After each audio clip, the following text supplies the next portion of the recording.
We have a special interview with none other than Endemic's very own Sean. I'm going straight into it, bro. We can't talk about friendship and brotherhood without bringing up Knuckle Dang. And of course, you also have Adam on your team this year. You have Gamer B. Your team is an actual super team. What happened there? How did you put together such a ridiculous squad? I'm not gonna lie, most of it was by accident. So what? Yeah. How does that work? Complete accident. So I mean, I guess y'all asking for the details. So I guess I first asked Dude, actually. So I first asked Dude, but it was a reluctant thing. I expected him to say no, and at first he did say no. So I was like, all right, cool. I perfectly expected it, but let's just get that one out of the way real quick. Immediately after, I didn't know he declined you the first time. Yeah. He said, and it wasn't that he didn't want to do it. It was more so that he's out of practice and he didn't really want to let me down or anything like that. He didn't want to do that to me. He wasn't really confident that he would be in shape, so he declined the first time. So I was like, all right, cool. I didn't expect him to, so that's fine. That's interesting. Immediately after, I asked Idom. And this is where the story gets a little weird. It always gets weird when it gets to Idom. This is Postman Idom, right? This is Postman Idom. Yeah, the Postman, yeah. The Postman, yeah. So I asked Idom, and I was like, hey, Endemic is gonna have a team this year for SFL. He didn't say yes or no. He didn't say I'm interested. He was just kind of he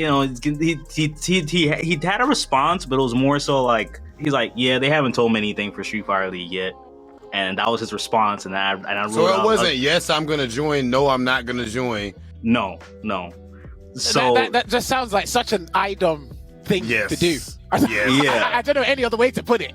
I let him know of the dates at least. So if he's not on our team, I want him to, and to it's be not to my involved in some way. Yeah, it's not to my benefit, but he missed Street Fighter League last year, so I was like, at the very least, I want to give you this information so that you can at least find a team. If not with us, I want him to be a part of it because it's not US Street Fighter. If one of the best is not a part of it, it don't feel real, and I got left on red. So, let's go skip past that. Oh, wow. So first he just gave you an unclear response. Then you message him again, and he just leaves you on red. Yeah. So wait, let me get this clear. This is one of the world's best players in the world. Let this be clear to people at home. This is one of the world's best players. Literally powering off his boy. I'm not answering him about one of the biggest leagues in the world, by the way, for Street Fighter. I'm just putting it out there. Yeah, for me, the context clues, it was a very clear no. The only way he wasn't telling me no was the only way he could have told me more is to say no, I'm not joining. So I let that be for a while. So we moved on, and we were like, okay, I would really we looked at the list. Long story short, skipping forward a month or two after they Damn, told us. it was a process. Yeah, skipping forward a month or two. Well, from what I've heard, this stuff takes a while. Just not in general with sorry, not just with Street Fighter, just in general. So of course you're gonna be waiting a while. Yeah. We're running out of time, So yeah, it's a process. So skipping forward, nobody. I got no teammates. So I asked Dual Kevin actually. And at first he was down, but then he was like, "Nah, I'm not feeling it." I was kind of back to square one. But I was complaining that night. I was just complaining nonstop, bro. I was like, bro, I got no teams. It was affecting my play, bro. I was holding. You gave him the sub story.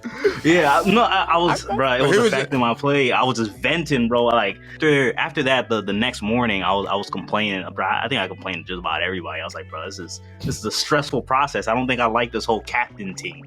So, the next morning, I guess he had some time to think about it. He just hit me up in the morning. He's like, yeah, I can do it.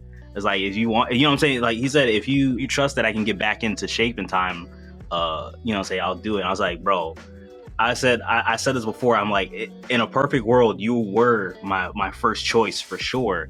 I don't, what I'm saying? I trust your skill level you know what I'm saying, I hold your skill in very high regard, even over players that have been playing this whole time. Like, his skill level is just that high that I believe, and you know what I'm saying, I'm not worried that you won't be prepared. Like, I've seen the way you've prepared. Seen how he gets down with it. Yeah. So Dude was my first official member. So, and you already got a monster team at that point. Yeah. So, but notice that I said the word official. So this is where the story gets weird, and we're gonna return to Idom because that's where the weird part of the story is. It wouldn't be a weird story without Idom. Of course not. That's the postman. He always delivers. I want to see an Idom DM, bro. Yo, look up Idom Mailman on YouTube if you don't know what we're talking about. But I want Idom to show us one DM, like him just shooting at a girl. But go ahead, Sean, continue. So after a while, I heard obviously the grapevine, because we all, all of us players, we talk to each other, right? So we know what teams are forming and what's going on, or a lot of us do. So I heard through the grapevine, Idom has been rejecting teams because he said, "Oh, I'm teaming with Endemic," and this was without your knowledge. This is without my knowledge. So I immediately, I am confused, brother. You can imagine that I am confused. I'm like, bro, ain't no way that's right. And then I was confused. I'm like, so dude kind of like messaged him again, and he kind of like fished a little bit, like asking like, yo, what team are you? He's like, do you have a team yet? And he's like, he messaged him back. He's like, I thought I was teaming with Shine. I was like, his. So it was straight from his mouth. I was confused. I'm like, he was on Team Endemic before I knew he was on Team Endemic. It's his team now, or so he put himself on Team Endemic. Yeah, it was. You didn't know. Team owner ain't know. Yeah, I knew. Nah, it was Team Exa. It was his team at that point. Yeah, so I was confused. And he was in the middle of a tournament, so I just watched him. I watched him, smoke art or whatever. And I called him right after. I was like, because this is something we gotta talk about. I don't know. Yeah, because it's like serious. Yeah, I called him and I was like, my first question was like, Idom, are we on the same team?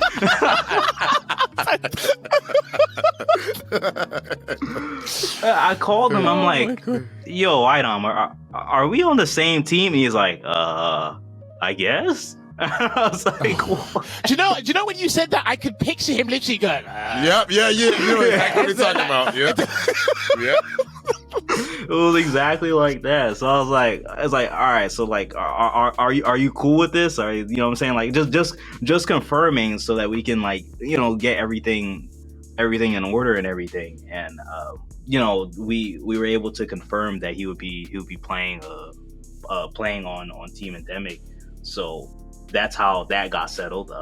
Or I guess Idom settled it himself. That was his decision. That's wild, bro. When you the champ, I guess you could do that. Yeah, you just do whatever you want. It's wild how just like par for the course that is for Idom, bro. You remember you was a part of that season Street Fighter League along with me and everything. You remember Idom actually goes to Street Fighter League the first season, and his backup, he didn't have a secondary character because he was the only person in all of Street Fighter League that did not know that there were character bans.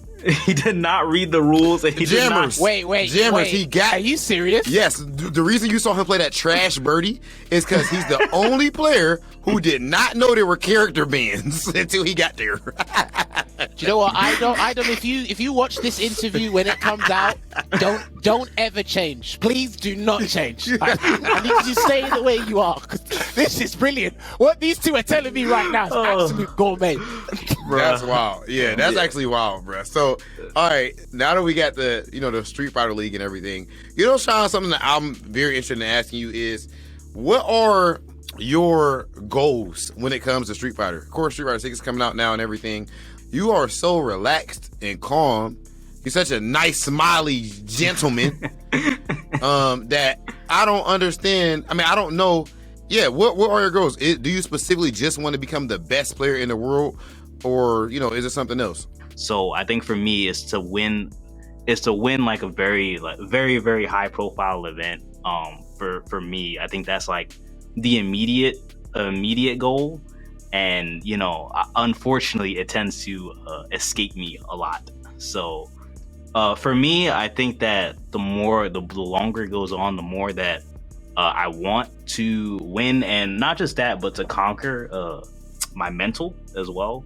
I think I have like a lot of issues with that too, and I think that like conquering something that seems very unobtainable at times to me, it's become more so not about achieving the moment, but more so about me kind of conquering a personal issue that I have with myself and like my mentality towards it. So I think that's like my main goal, to like, I think, become that competitor that I know that I am. I think a lot of things when it comes to fighting games definitely apply to real life. And I think the most obvious that most people agree with is just taking personal accountability, pretty much. Man, that's real. Yeah. That's real. It's very real. Yeah. I got to ask you this question. How does it feel removing one of your biggest problems competitively and putting it on your team? Because you've been actually having good results playing Street Fighter amongst the tournaments you've been in the US. You've only really been losing to IDOM. Now he's on your team. Have you have this resurgence of confidence or this extra bit of confidence because one of your biggest problems in that regular tournament environment is now alongside you? And as you know, team tournaments, an entirely different story. So you could have your best time playing Street Fighter yet.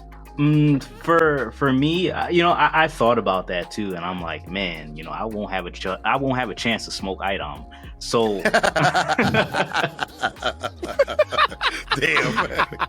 So, but there's no other way to put it. IDOM is amazing. Like, as a player, he's actually amazing.